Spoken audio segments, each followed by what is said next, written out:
Yo, morning. Hey, all right, Cowboys fans. I want to jump right into this video. 5 ways that the Cowboys will be able to use Cee Dee Lamb and really how he makes this offense special. Thank you guys for rocking with me with all the coverage.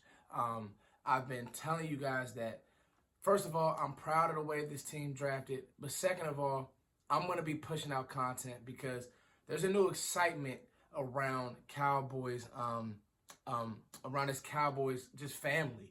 There really is a new excitement, whether it's the picks in the late rounds, and you guys make sure you go catch out my draft grade for this team. Um, I gave him an A-, but really it's an A+. However you want to look at it, it was an amazing draft. But nonetheless, I want to get into 5 ways that the Cowboys are going to use Cee Dee Lamb and just how he makes this offense truly special. Now, let's talk about Mike McCarthy versus Jason Garrett. First of all, you were able to see how Mike McCarthy's imprint was on this draft. You had heard things previously that when Jason Garrett during the Jason Garrett era, was he really trusting the scouts? Were him, Rod, and the regime jumping in when a pick was supposed to be made? Little things like that. Versus McCarthy, Jerry. Hey, everybody made fun of Jerry, and let me give the Godfather, Will McClay. Let me give him a lot of credit. They did not overthink this draft. They did not say, and I'll tell you, in years past, there had been times when you kind of question things, like a Tristan Hill pick, like certain things where you think it's a need and you reach on a player who, had you really done the work, had you really, there's a couple other picks where you could say that. You guys know. So had they really done the work? I think that Mike McCarthy and this regime said, you know what? We're not going to let the ghost of Greg Ellis, who was a good player, by the way, and Randy Moss hunt us. Sometimes, as smart as these coaches are, and they'll know more about football than you, me, the whole nine. But I think they overthink the game sometimes. Sometimes you have a player in your face and you think that you have these needs at safety, which I wanted to draft, defensive end, outside linebacker, which I wanted to hit. I love Caleb Von Chason, corner, DB. And in regimes past, it probably would have been Dallas reaching on let's be honest, Fulton, Diggs. Dallas could have very well drafted Trayvon Diggs at 17 and been justified. But they didn't. They made the right pick, which is Cee Dee Lamb, and I want to talk about him. Number one, no more 8-man boxes. Now, I said this is how he's going to make his offense great, how we're going to use him. And what I'll do is I'm going to let the film guys do all the film, the Voch, the Okoyes. Those are the homies, man, Law.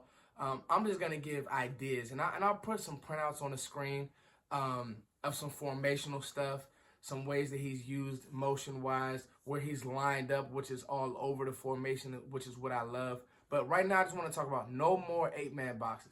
If teams do that, he is going to, this offense is, you have to play it almost base man the whole game, cover 2, and just pray that Dak or they're just not on the same page. If you try to load the box against Ezekiel Elliott, what's going to happen is you're going to have that linebacker or that run player. He's going to be in a situation where his responsibility is a Cee Dee Lamb. Good luck. Good luck. Now, Cee Dee Lamb isn't this, super amazing polished route runner, but what he is you get him the ball, quick, you get him a quick in-breaking route, whether it's a slant or whatever you want to call it, a dig or a Texas route, or you can even hit him with an angle route. Whatever you want to do, you get him the ball, you let him run after catch. He's too fast for a linebacker, too physical for those small corners. Zeke is going to have an amazing year because of Cee Dee Lamb, because of what teams have to do. By week 6, you'll see the imprint where teams just have to play it.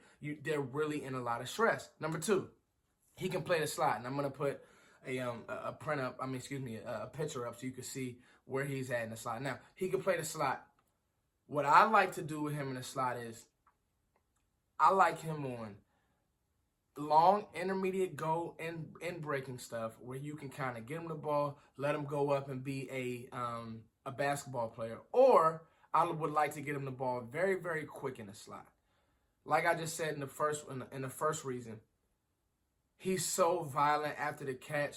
Don't overthink it, especially year one. Now, what'll happen is the same thing that happened with Michael Gallup. Because you're in the receiver room with Amari Cooper, you're going to inadvertently become a better route runner. But year one, just being objective, I don't think that he is quite there yet. And that's okay. I think that Lincoln Riley did a great job of playing to his strengths. I think that Mike McCarthy, an offensive juggernaut, will do an offensive mind, will do a great job of playing to Cee Dee's strengths. Don't overthink this guy. I'm going to say that throughout this whole period. Don't overthink him. Don't overthink him. Get him the ball quick. Let him be an athlete. I think that he can play in the slot. But he can play on the outside too. And that's the difference. That's what makes... So, you have certain guys who, there's no way you would put them in the slot. They don't have the foot quickness. They don't have the run after the catch ability. You just can't put them in the slot. DK Metcalf comes to mind.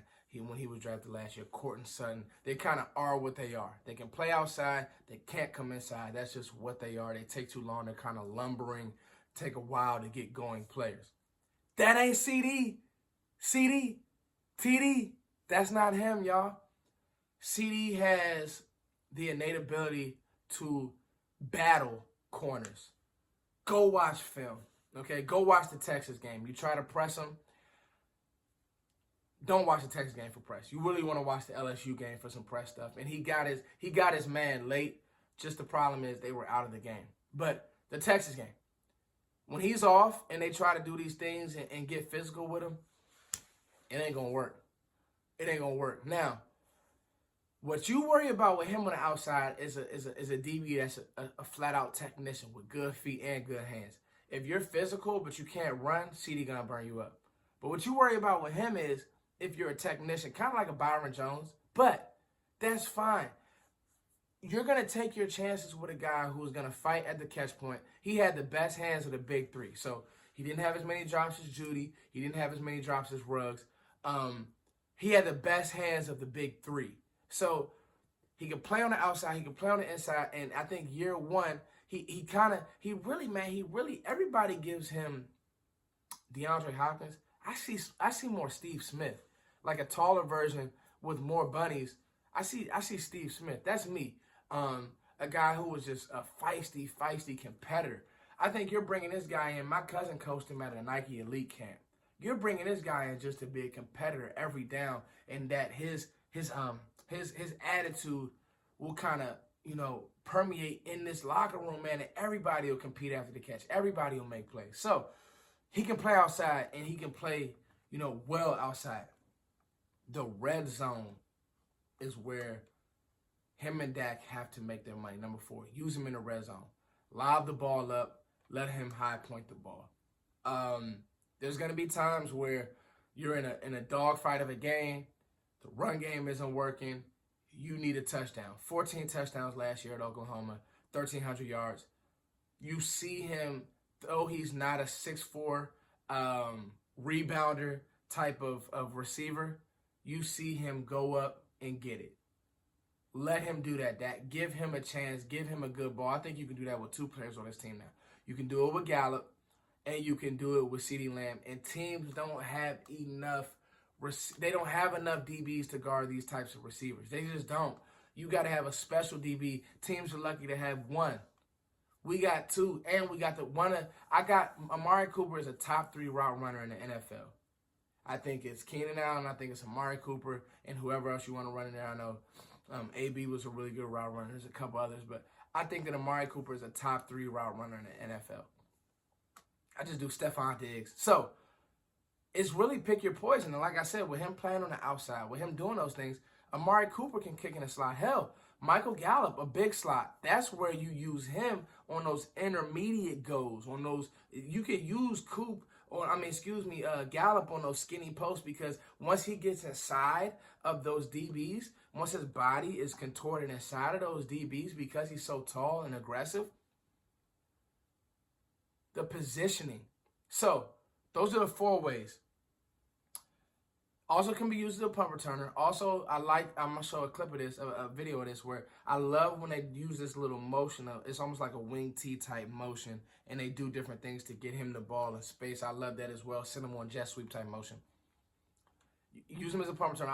I also read that and I saw it on film that you can use Trayvon Diggs as a punt return as well. But the last one, you can't roll coverages to Coop anymore. So if you can't roll coverages to Coop anymore, you can't stack 8 in the box. What are defenses gonna do? What you guys tell me? What are they gonna do?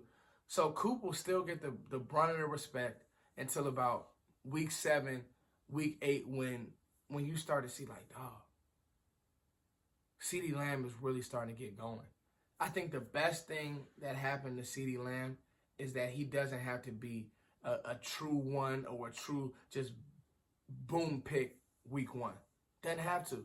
Mike McCarthy can ease him in, maybe 4 or 5 targets week 1, see how things go, see how we can use him. Does not have to be, the guy that we're planning him to be. At other places, he goes to Jacksonville early on in the draft, may have to be that. He goes to Oakland and John Gruden doesn't really have a plan, may have to be that. In Dallas, he doesn't have to be that.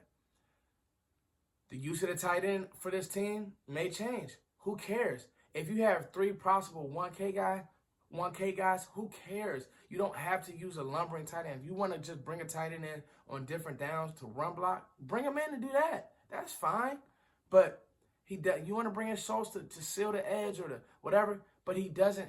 This offense now is going to change, and people are like, well, Foots, what do you mean opportunistic defense? Opportunistic. Turn the ball over, get the ball back to your offense. Team 40 burger, courtesy of Bosh Lombardi. It's your boy Foots, guys. 5 ways that I want you guys to think how and really what Dallas is going to do with this player that is Cee Dee Lamb. Phenomenal draft pick. Picked him 17 overall. I'm still on a high. I'm going to be doing a lot of content. You guys have been rocking with me throughout this whole draft process. I got a whole playlist up about the draft. You guys check it out, all my videos. Thank you so much. Thank you to all the YouTubers and the content, man. We needed this weekend. Peace. CD. TD.